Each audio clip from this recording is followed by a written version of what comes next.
Thank you very much, everyone, for attending today. My name is Caitlin Bailey. I am the Executive Director of the Vimy Foundation, and we are very, very pleased today to have a special guest making a presentation for us on Vimy Ridge Day.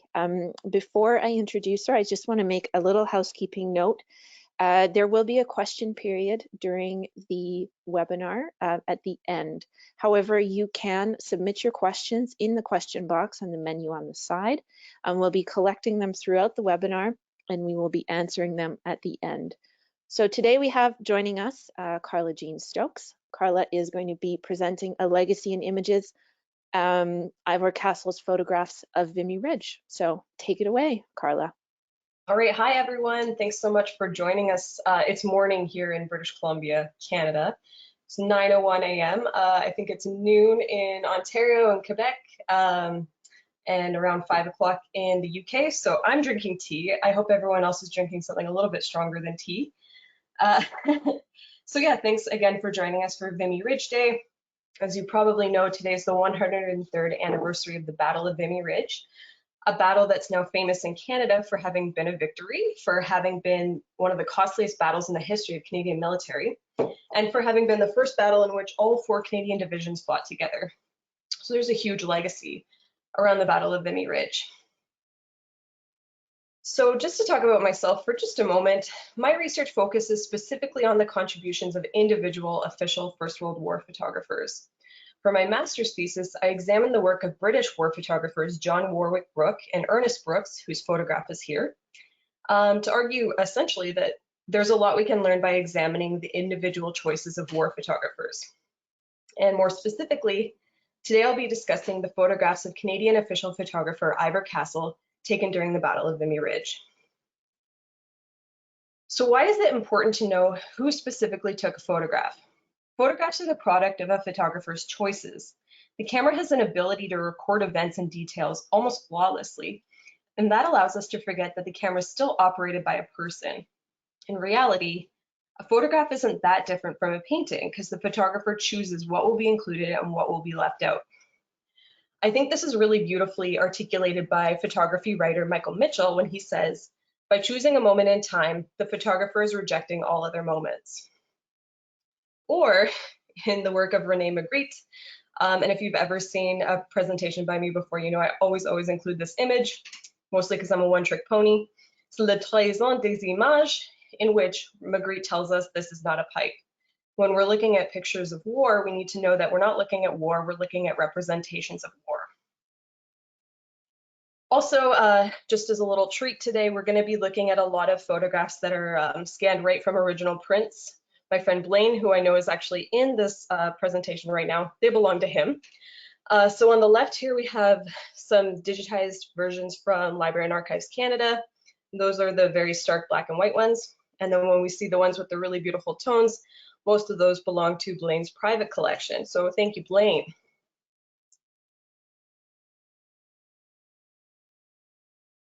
So we're going to get right into it and talk about Ivor Castle. He was born in Bristol and he attended Bristol Grammar School as a child, and he excelled in the arts.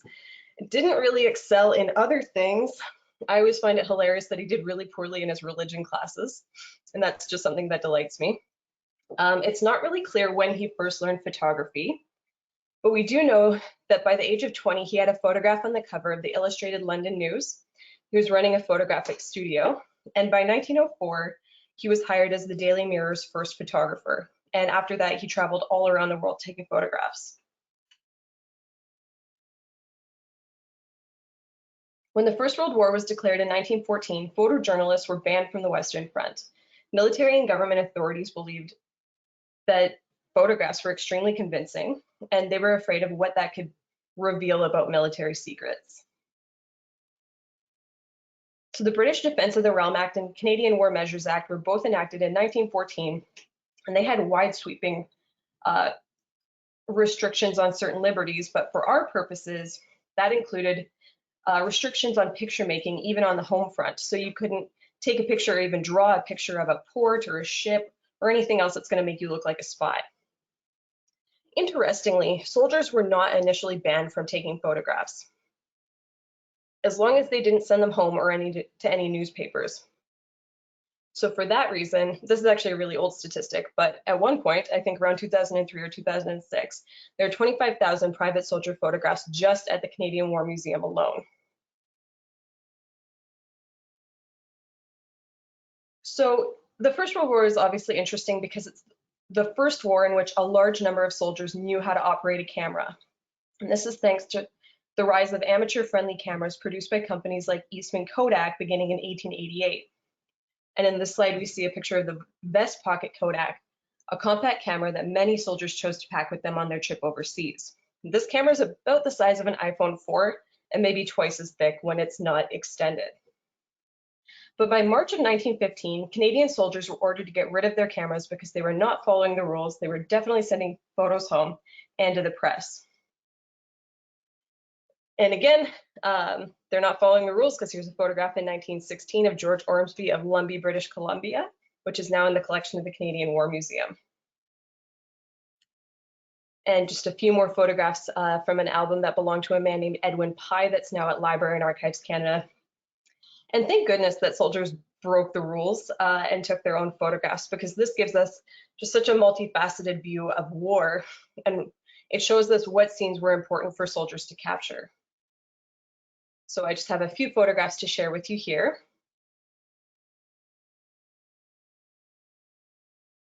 And this one you'll see on the edges has really beautiful silver mirroring. Can everyone hear me? Somebody just asked if the audio is working. Can somebody want to type in their question bar, or if Caitlin wants to hop on and just let me know? Thanks, Melissa. Okay, thanks, David. All right, if anyone else has any issues, just hop on that question bar and let me know. So, as I said, we have some beautiful silver mirroring around the edges of this photograph, which is a hilarious thing for somebody who works in photo preservation to say, because obviously that means that the photo is deteriorating, but it makes it look really nice too. So since soldiers were not following the rules and photographs were coming out anyway, and the press was desperate for news reports and photographs, government and military authorities realized the only way to handle the situation was to actively control the information that was coming from the Western Front. So in Canada, Max Aitken, who after 1916 would be known as Lord Beaverbrook, he's named as the eyewitness of war in 1915. And basically what he does is things like turning war diaries into communiques for the press to use. And he's actually not too bad at it because he was a newspaper owner.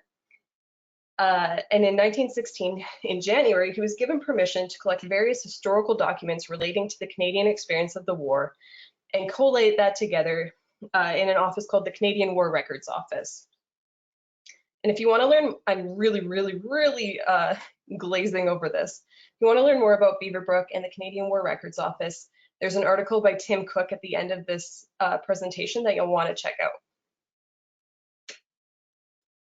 In April of 1916, Beaverbrook gets permission from the War Office to hire a photographer to work on the Western Front, and that's Captain Harry Knobel, who we see here. So his job is to document the entire Canadian Corps. His work was censored before being made available to the press, and that's the key here. What the government wants to do is to be able to control that information that's coming out. So that's essentially the definition of an official photographer during the First World War, someone whose work is commissioned by a government or military authority, and that's subject to censorship as a matter of course. It's really important to note that Canada's 3 official photographers were not given many assignments. They were essentially sent out with cameras and given freedom of movement through the Canadian sectors of the Western Front. So we want to understand a Canadian war photographer's approach to their job. Looking at photographs is the best source of information that we have. And a little bit more about Captain Harry Knobel. He enlisted at the age of 43. He was actually born in Burton-on-Trent in England and emigrated to Port Arthur, Ontario around the turn of the century. That's where he worked as a mining engineer. And as I said, he was appointed by the CWRO in April 1916, and health concerns removed him from his post in August of 1916. So he didn't last super long, but he did take the first 650 photographs in the Canadian collection today. And so how does that Canadian War Records Office photography section system of information work? It changed a little bit throughout the war, but what I have here is sort of the bare bones. So the photographer takes the photograph. The negative is submitted to a field sensor. The negative either passes and goes to the CWRO in London, or it fails and it's held back. I think there's different cases for this. Either it's held back for the duration and then it's preserved, or some of them were probably destroyed. The negatives were all numbered, and there was an ongoing caption list that was updated in the office in London. Copies of the negatives were sent to the War Office, where they were censored again, and then prints were sent to the Central News Press Agency, who distributed all of the photographs on behalf of the CWRO. So Knobel began photographing in May 1916, and we can see on the bottom corner of this photograph, it says O.16. That means it's an official photograph, and it's the 16th one that the Canadian War Records Office received from him. That doesn't mean it's the 16th photograph he took, just the 16th one that they received. But for the most part, the photographs are today organized in chronological order based on that negative number. And here I've included a photograph by Knobel inside an operating room, number 3 casualty clearing station, just because, as we all know, all of our health and care workers are really important to us right now. Probably none of them are watching this webinar because they're working crazy hours to keep everyone safe and healthy, so thank you to them. And I've just included a few more photographs by Knobel that we can go through here.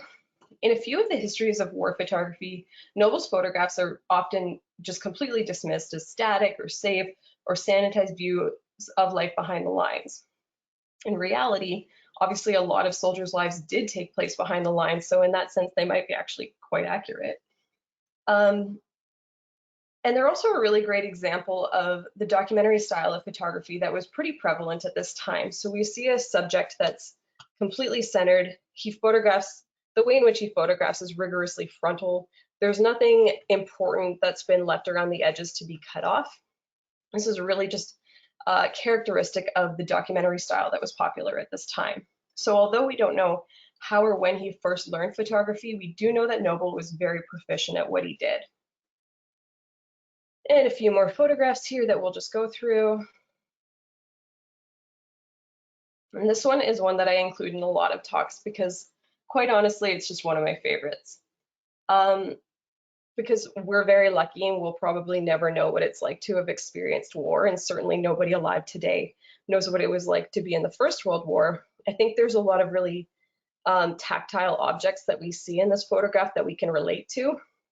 So we might all know what it's like to have walked on a wooden boardwalk, or maybe we've filled a sandbag, or maybe we've touched galvanized steel, or we've knocked against it, or we know what it sounds like. So there's a lot of little pieces of this photograph that are actually very familiar to us. I also love these people that are sleeping. It reminds me of being really tired at the airport and sleeping on a bench. So right away, I just relate to it. And it's important to know that, again, we'll never know what it was like to experience the war. And it's important that we don't project too much of our own personal meaning on photographs, but it's really cool when they can meet us part of the way. And I think that's a success of this photograph. Oh, I'm scrolling with the wrong thing. Anyway, here we are. Knobel, he didn't just stick to photographing life behind the lines. He definitely photographed death as well. In this one, we see a dead Canadian who was probably covered for the photograph. And I say probably because Beaverbrook himself requested that Castle cover up the Canadians for photographs, but don't bother covering up the Germans. And his photographs were definitely not always safe or sanitized. He definitely photographed the enemy dead. And I think this shows that if those historians who dismissed Knobel's work actually took the time to look at his photographs, they would have known that he wasn't actually that boring or static.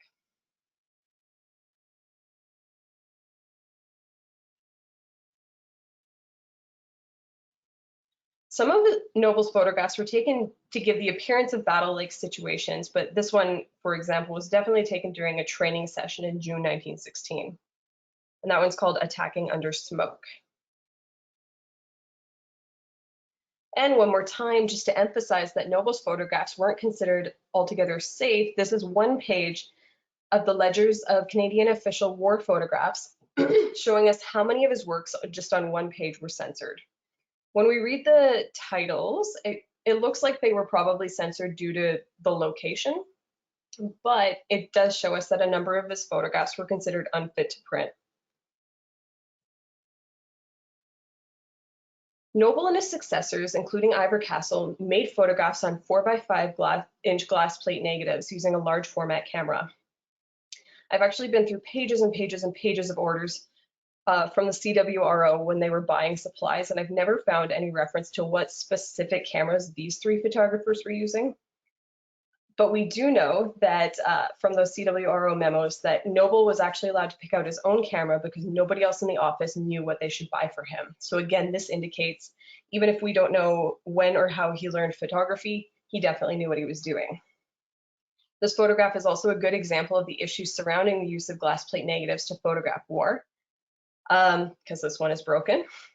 Australian war photographer Frank Hurley remembered the way in which a field sensor handled his glass plate negatives carelessly, like the sensor was shuffling a deck of cards, and he remembered nearly having a heart attack. So Knobel, as I said, experienced several health complications in the summer of 1916 and had to leave his post as official photographer. He returned to Port Arthur, Ontario, and his job was taken over by Ivor Castle. Castle's first assignment was to accompany Canada's Minister for Militia, Sam Hughes, on his visit to France. And if you're at all familiar with the history of Sam Hughes, you would know having him as a travel companion would be unfortunate at best. Castle's next assignment was photographing the Battle of Courcelette. And remembering his time documenting the battle, he wrote, "Taking photographs of the men going over the parapets is quite exciting. Nothing, of course, can be arranged. You sit or crouch in the first line trench while the enemy do a little strafing, and if you're lucky, you get your pictures." Castle was speaking in reference to his famous photograph, Over the Top. This, as I'm sure everyone will know, is one of Castle's most iconic war photographs. Even if you don't know who took it, I can guarantee you've probably seen this before. And this photograph made Castle pretty famous. And his star continued to rise in November 1916 when he photographed the first known he took the first known photographs of tanks in action. And here they are. The Daily Mirror immediately paid £1,000 for the rights to reproduce these photographs. And I've just included a few more photos by, or I think one more photo by Castle because I really like this one. Two smiling Canadians with German helmets. They look very happy and I appreciate that. Here we have Over the Top on the cover of the Daily Mirror, and again printed in the Daily Mirror on November 6, 1916, along with a picture of Castle. So again, it's sort of difficult for us to realize this because Castle's not very well known today, but at the time, a lot of his photographs were considered pretty groundbreaking. And according to one historian, they turned him into an instant celebrity. Over the Top was used repeatedly during the war, and though his colleagues knew, it was actually taken during training, so it was actually a fake. It's been reproduced multiple times in histories of the Great War, sometimes with no acknowledgement. And here we see it on the cover as the cover photograph for the Daily Mirror on April 11th. So this is the cover while the Battle of Vimy Ridge is still going on. Over the Top is used as a representation of that battle. The following spring, Castle traveled throughout the Western Front, photographing scenes of Canadian soldiers and towns destroyed by the war.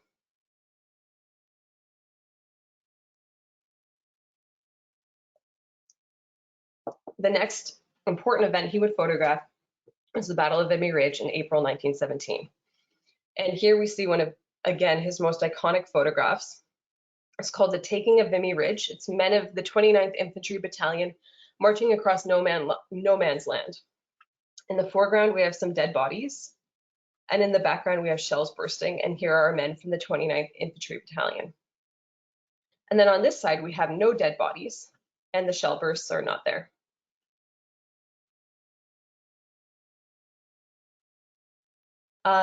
But in reality, this is actually the original photograph with the no dead bodies and the shell burst. So those were actually added in. And this is a composite photograph made from several negatives. So we know that this is a photograph of the 29th Infantry Battalion. The captions of his photographs taken during the battle don't give us a ton of information to know when he joined the attack, but based on the information available, Castle seems to have spent the day mostly with the 2nd Canadian Division, and he may have traveled over to the 3rd. The original caption ledgers identify the 28th and 29th Infantry Battalions by name, as well as the 20th and 33 batteries of the Canadian Field Artillery and the Canadian Light Horse. So I'm not going to talk very much about the Vimy battle, but if people want to hear more, I definitely recommend Tim Cook's book, Vimy, is an excellent book, as well as he talks a lot about it in his book, Shock Troops. So we know that 0 hour was set at 5:30 in the morning with an initial artillery barrage commencing 2 minutes prior. But the battalions that Castle went into battle with most likely went over at 9:35 in the morning, so they were a little bit later on. So that's probably when he entered as well. So as I said, on this side we have the original photograph, and on this side we have the composite photograph. Dr. Laura Brandon of the Canadian War Museum argues that he created this image of Vimy Ridge to show the gravity of the victory. The Canadians, with help from the British, won the battle, but at a great cost. Here we see the unmanipulated image was published in the Illustrated War News on April 25th, 1917.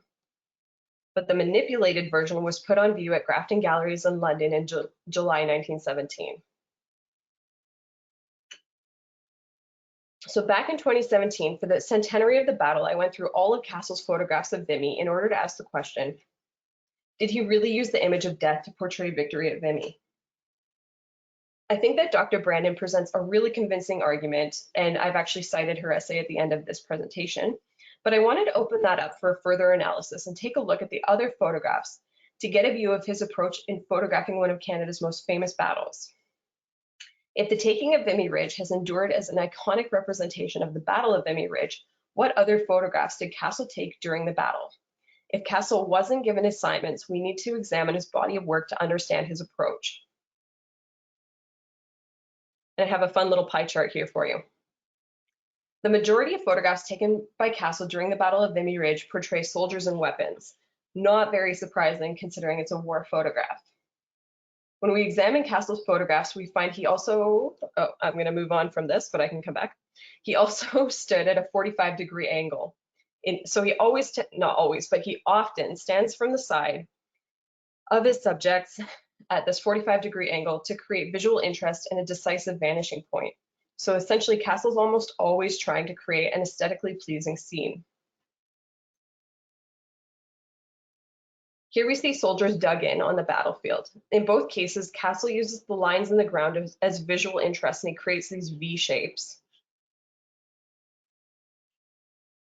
in the images. So he's using the battlefield itself to create visual interest and create, as I said, this aesthetically pleasing scene.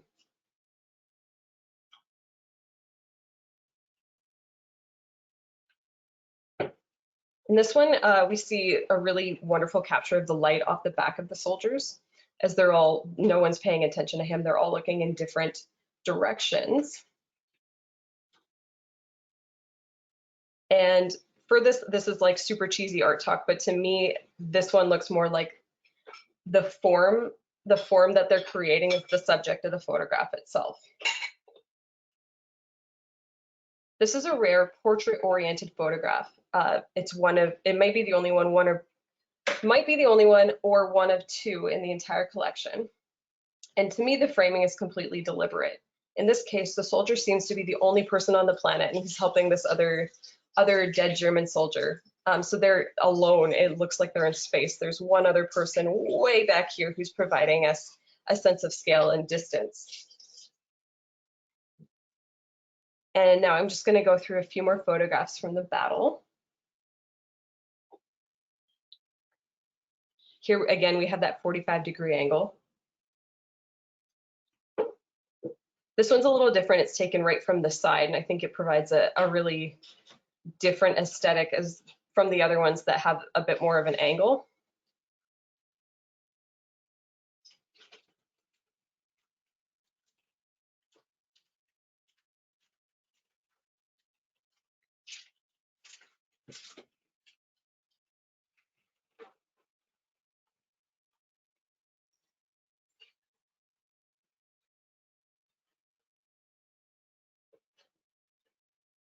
This is a great example of showing us some of those battlefield conditions, if we can see how deep the water is that they're walking through.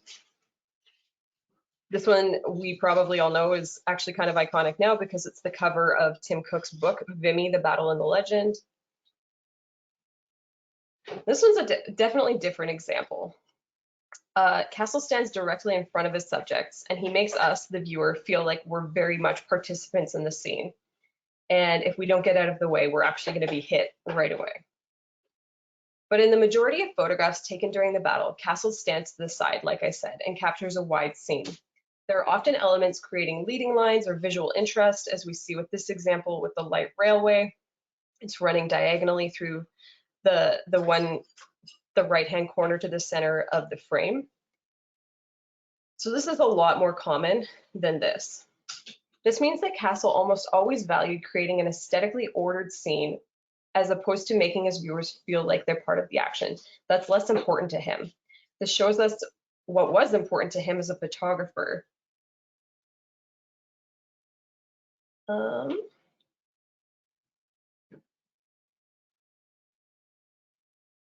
So of Castle's 150 photographs taken during the Battle of Vimy Ridge, 36 photographs, or 24%, include prisoners of war, and that's the second most predominant subject after photographs of soldiers. So death is the main subject in approximately 5 photographs, or 6 if we include that composite, because it includes dead bodies that were used twice. So is death really how victory at Vimy is being portrayed? I don't know.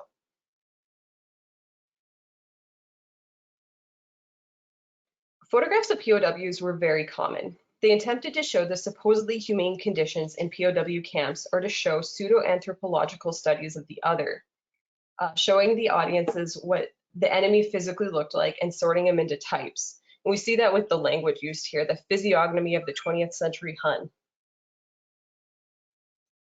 In this one, Castle photographs a group of POWs marching.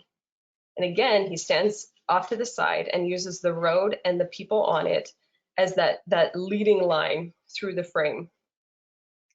He's also being a bit of a trickster here because he's making it look like the lineup of people is too big to be photographed all in one frame, which actually could be true, but at the same time, he's using these little tricks to make it look like the Canadians were incredibly successful.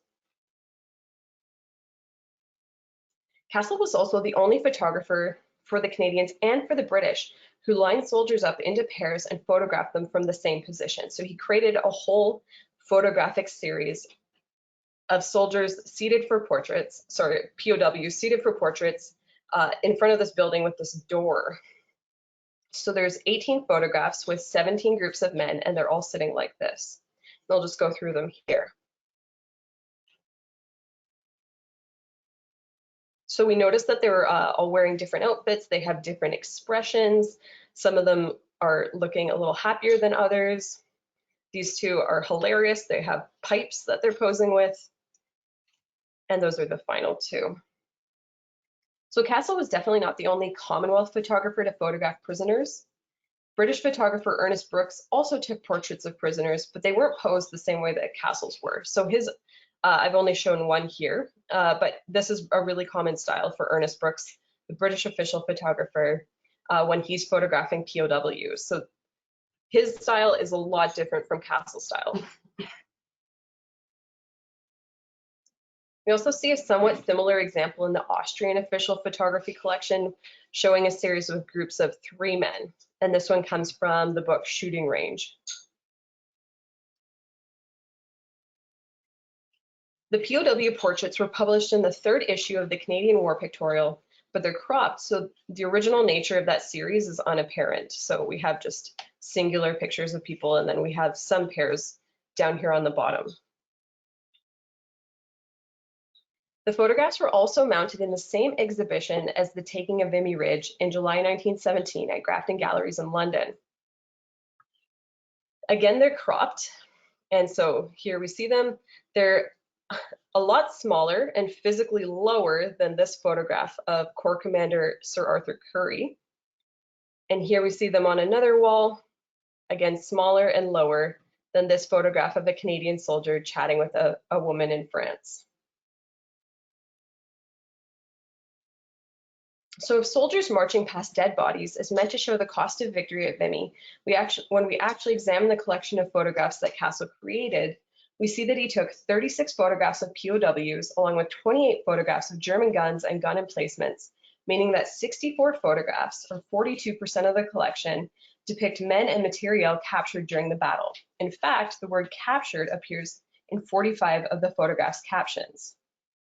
So I think Laura Brandon is right. I think her article is really convincing, but I also think I'm right that Ivor Castle really placed a huge emphasis on things that were captured in order to portray victory.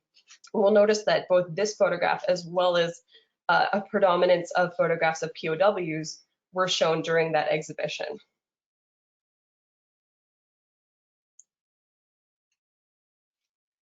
The battle, we already know, the Battle of Vimy Ridge took place between April 9th and 12th, 1917. During that same month, Beaverbrook requested permission from the War Office to hire a second official photographer who could help Castle photograph Canada's 4 divisions in France. Beaverbrook selected William Ryder, a press photographer and former colleague of Castle's from the Daily Mirror. Ryder is the youngest of Canada's 3 war photographers. He was born in 1889 in London. He actually worked with Castle on the Daily Mirror starting in 1910, and he had attempted to enlist as a soldier in 1914, but he actually wore glasses and was not selected for active service. In 1915, he got a job as a phys ed teacher, and later in an interview in the 1970s, he said he really enjoyed bringing in, quote, soft men and turning them into soldiers. In 1917, as I said, he was appointed as an assistant to Ivor Castle. And I have a few photographs by Ryder here for us. While he photographed the Canadian Corps through the spring and summer of 1917, Castle, as I said, was in London organizing that second exhibition of official war photographs, in which we know his Vimy Ridge photographs were on view. Here we have a photograph of King George V, who Ryder later said did not like wearing his helmet in the field and refused to be photographed in it because he said it made him look silly. Castle was in and out of France for the rest of the year, but spent most of his time in London working at the CWRO. He was organizing exhibitions and selecting photographs to be printed in newspapers. Ryder became Canada's main official photographer,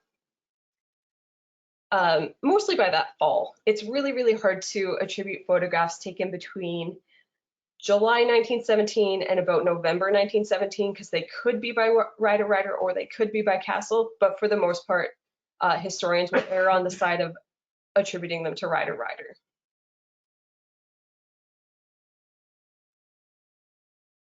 And one more by Ryder. During his time at the front, Castle took some of Canada's most famous First World War photographs, and they're still used repeatedly today in commemorations of the war. And they're often used in histories, and we see them all the time online. Castle earned a reputation for having been a talented war photographer, and although his photographs are famous, as I said, he's not that well known anymore. But his Vimy Ridge photographs are actually a great sample collection to show us his photographic style and his approach. So we're like really early here, but why did the CWRO hire official photographers? To create a documentary record of the war, to control the types of photographs being distributed to the home front and to the press, to create propaganda, although that wasn't nearly as dirty of a word as it is today. The photographs were put on exhibitions and they raised money for the Canadian War Memorials Fund. And so what did they teach us about wartime representation? When we examine an entire body of work like the Vimy Ridge collection, so a manageable sample of 150 photographs, we get hints as to the subjects photographers found most important. But we need to remember that photographs are an example of representation. They're not a mirror on reality. Today, 103 years later, our view of Vimy Ridge is the one that Castle supplied to us. It's based on his choices. So the Battle of Vimy Ridge was represented through a famous photograph, the taking of Vimy Ridge, but other images that were released at the time show us that Castle focused on men and objects that were captured from the Germans to portray victory. He showed his images at an exhibition in London months after the battle, and those most famous photographs, as mentioned, they're still with us today. And this is that bibliography where you can grab any of those essays that I mentioned, and that was only 35 minutes. That was really quick. But that means that if anyone has questions, oh, I see some here. So just to jump in there, Carla, Yep. we have a question from Jennifer. Asking about prices for plate glass negative. About prices? Were plate glass negative expensive? Oh, And would there have been many provided? We have letters from Ryder back to the CWRO in London, in which he's constantly asking for them to send him some more glass plates so he can make more photographs. So there was definitely a shortage in supplies. I don't think that they were altogether hugely expensive, although I don't have that number right in front of me. But it wasn't considered too expensive for them to have used them because official photographers identified as artists, and that was just as a matter of course they need to have the right tools for them, as opposed to using roll film on a more amateur camera.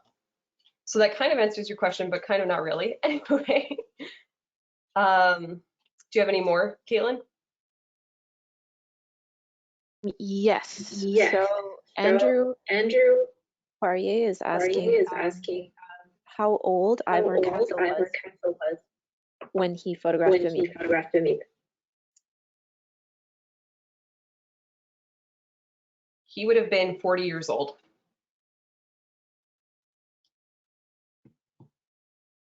Wonderful. And at the bottom, we have another question from Blaine.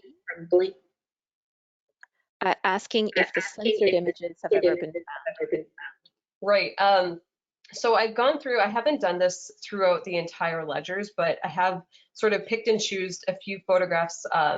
So when we look at that page of censored titles in the ledger to go find that negative number again. And as far as I know, they don't exist. So that a lot of them were probably destroyed at the time. I think though, because I was focusing on Harry Knobel's photographs, perhaps that system changed, and perhaps if we checked out photographs taken by Ryder that were censored, maybe they changed up how they dealt with that. So that's something worth looking into. Thanks. And another question from Alex. Wow. Alex has hit us with the colorizing question. Alex, you know better than to ask that question. So you would like to know your thoughts on colorizing? I think that,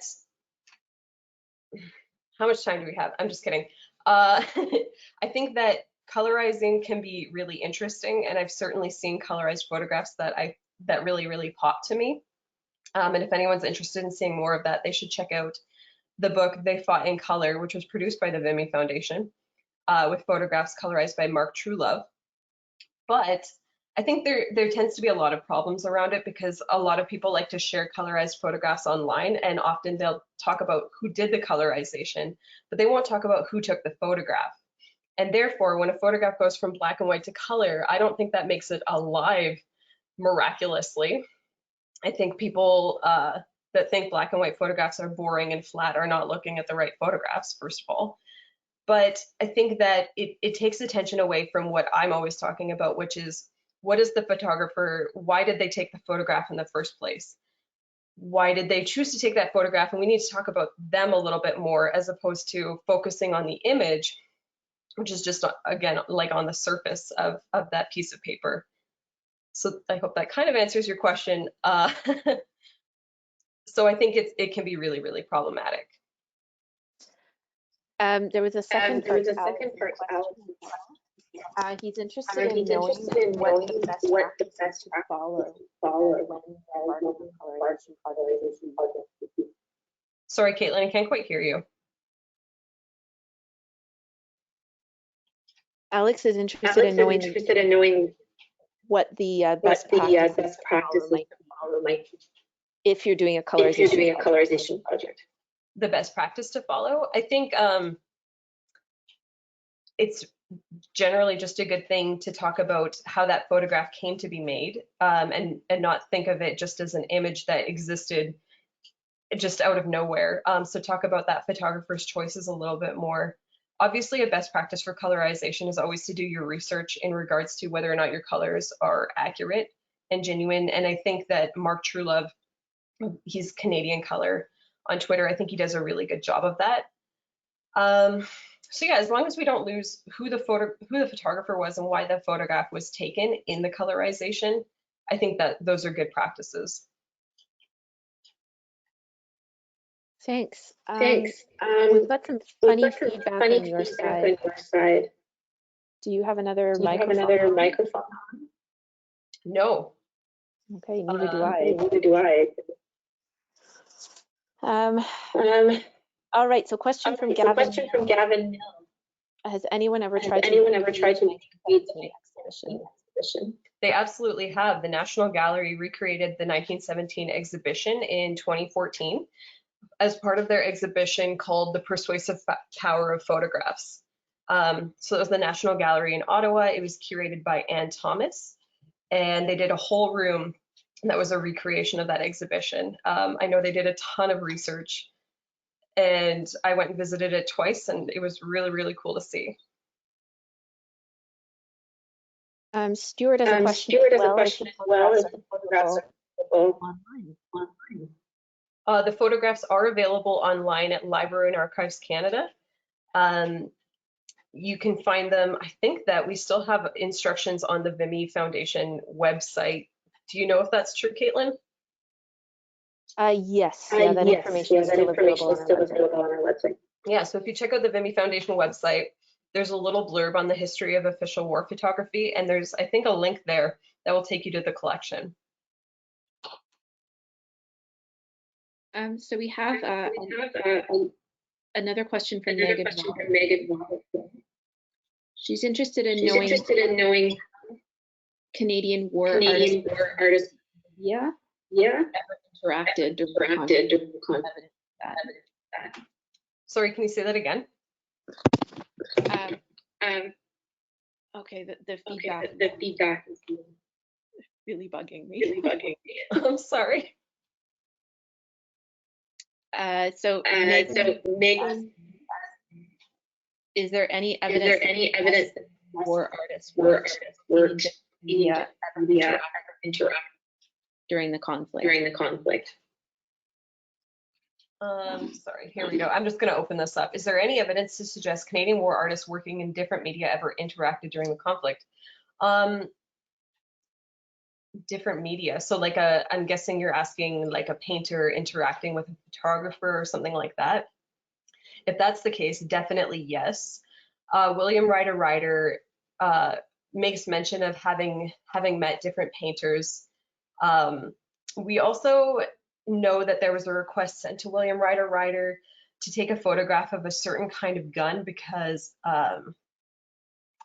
can't think of the name of the painter, and it's going to really bug me now. Richard Jack needed a certain kind of artillery gun photograph so that he could paint it. So there was definitely a little bit of overlap between painters and photographers.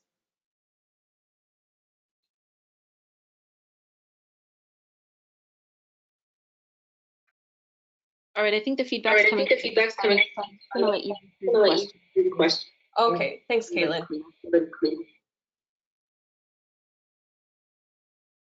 Okay, so this next question from Ron says, the photography of the era required by necessity staging and positioning of the camera and the photographer, am I correct? In order to not get killed, then definitely. But it doesn't mean that the camera could definitely capture action. It was just really, really unsafe for the photographer. So often we think that cameras were so slow at the time, but that's not actually true at all. But by necessity, carrying a giant box with you into a battlefield is definitely dangerous. And the Canadians and British were smart to do what they did because thankfully none of them were killed. So that's important too. Am I concerned that the images were manipulated? I'm not sure, like concerned in what sense, but I think it's important to acknowledge that manipulation because it does show us what were the capabilities of photography at the time. So it's really important for us to be really forthcoming in talking about that manipulation because that's very telling of what was considered permissible about photography and about news reportage 103 years ago.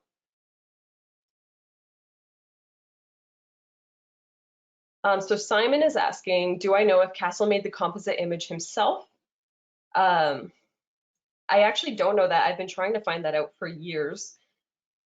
There aren't really any records talking about like making reference to someone in the darkroom, for example, working for Castle and making those manipulations.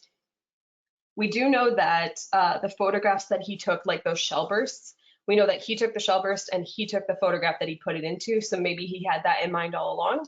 I don't know. Did he think it was more true, like an artistic representation? I think yes.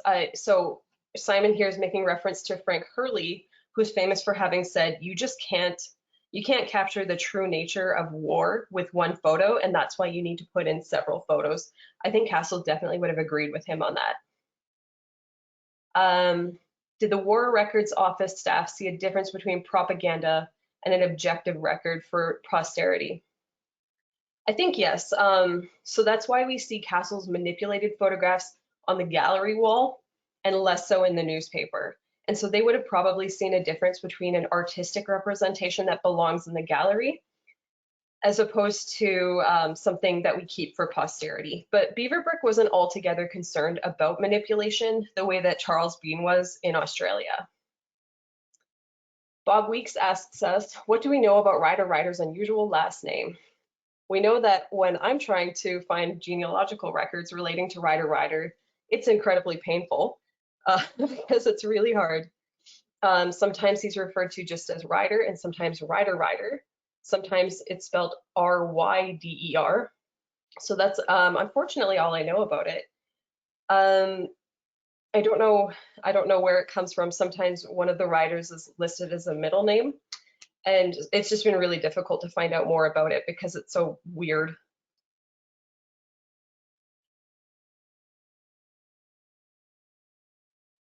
Jen asks, were these photographs provided to us by the photographer or by the War Records Office? I mean, the photographer takes the photo, but they all have to go through the Canadian War Records Office.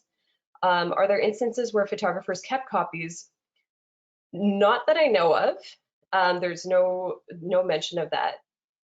So they all would have had to go through the censor.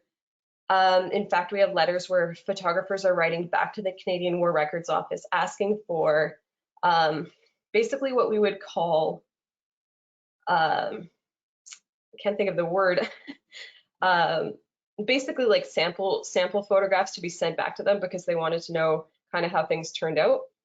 And then they actually would sell prints in the field. So they would take orders from soldiers and sell their photographs to them, but it all had to go back through London.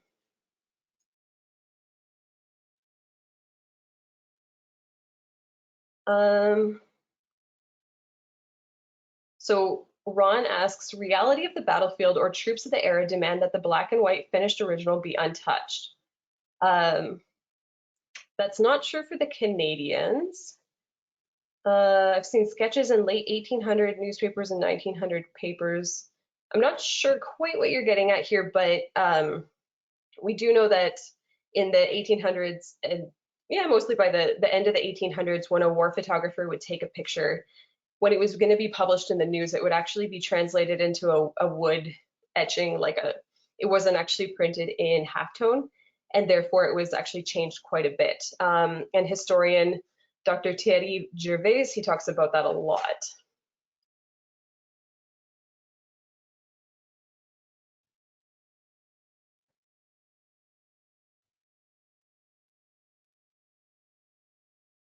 Okay, so some people are commenting on the feedback. Sorry about that. Megan's asking, did the war photographers have any interaction with the filmmakers on the Western Front? I'm gonna say probably. I'm trying to think of whether or not I've actually ever seen any direct reference to that from a Canadian perspective. Can't think of anything. Blaine is asking, I know they use tripods. Have you ever seen photos taken from a very low angle, like from the ground? Ryder Ryder was actually pretty famous for that. He would take a lot of photographs right inside the trench, which is cool. So he liked to get really low. Conversely, are there aerials? Definitely tons of aerial photographs. Some of them taken from balloons, like for observation. So a photographer would go up and just take some photographs from the sky, and that's really different from tactical aerial photography, which is a whole other thing.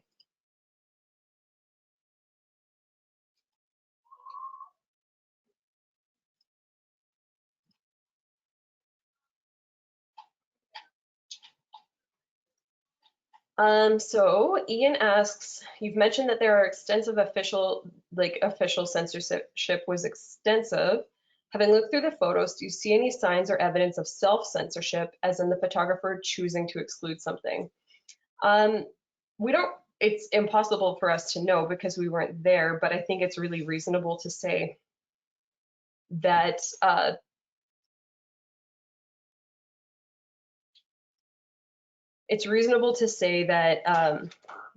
a photographer would find photographing some things really unsporting. So to shove a camera in somebody's face when they're really injured or dying, they probably didn't do that.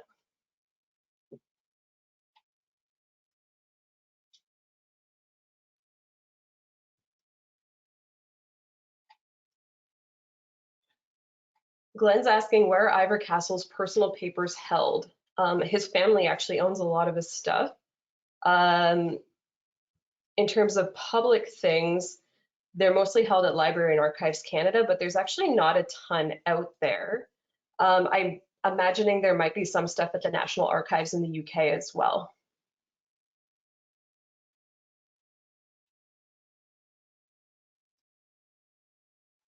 So David is asking, am I correct that Castle displayed composite photos? Definitely. So that photograph, the taking of Vimy Ridge, was displayed in London and also traveled throughout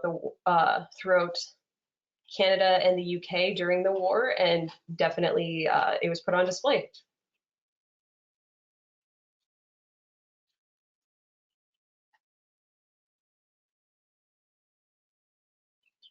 Garth is asking, has anyone submitted these photographers to Canada Post Corporation for the possibility of a stamp being issued? I think that some representations of the photographs have been published through different things over the years. Sometimes it works out well, and sometimes they choose a photograph like Over the Top that they completely disregard as having been taken during training, and then it just kind of perpetuates that misunderstanding. So it's a good idea, but sometimes it doesn't always come out well in practice. And that's, I think, the end of the questions. If anyone else has any more, type them in now. And if not, if Caitlin wants to hop back in here. Wonderful. I'm just going to ask you because I think I'm here. Sorry, say that again. Just to mute yourself. Okay. Great. All right. Thank you, everyone, very much for joining us today. We really appreciate it, and for your questions and for your patience with the feedback situation. We do have one last question, Carla, from Graham Broad, who is asking about time to develop prints. So we can just sneak you in right under the wire, Graham. You're our last one, and then we'll be finished for the day. All right, that's a really good question from Graham. Time to develop the prints. It didn't really take that long at all. The negatives were developed in France. They would head over to London. For a battle like this that was incredibly important, probably priority to get them to London immediately. Initially, the Canadian War Records Office did not have a darkroom on site, so they would outsource to different people. But I believe by 1917, I want to say, it's hard to pin down the date, but sometime in 1917, the Canadian War Records Office did get their darkroom built on site so they could print their prints right away and then have them distributed.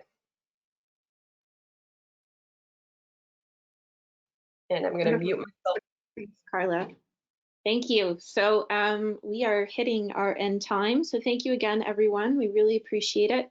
Thank you for taking the time to remember Vimy Ridge today out of your very busy day. I know in Montreal we have what I like to call Vimy weather, which is dark and gray and threatening snow. So I always think about that on April 9th. And I hope you all take a moment today to think about Vimy Ridge, think about what was happening, and to remember as well, I think especially in the time that we're living in right now, that ordinary Canadians have lived through extraordinary times before, and they've done extraordinary things, and they have been regular people. And so we can do the same thing. And I think that today is a day that we have to try to focus on that and think about that ray of hope coming out of there and try to use that in our lives today. So thank you again. Thank you to Carla as well. And we will see you very soon. So stay safe and enjoy the rest of your day.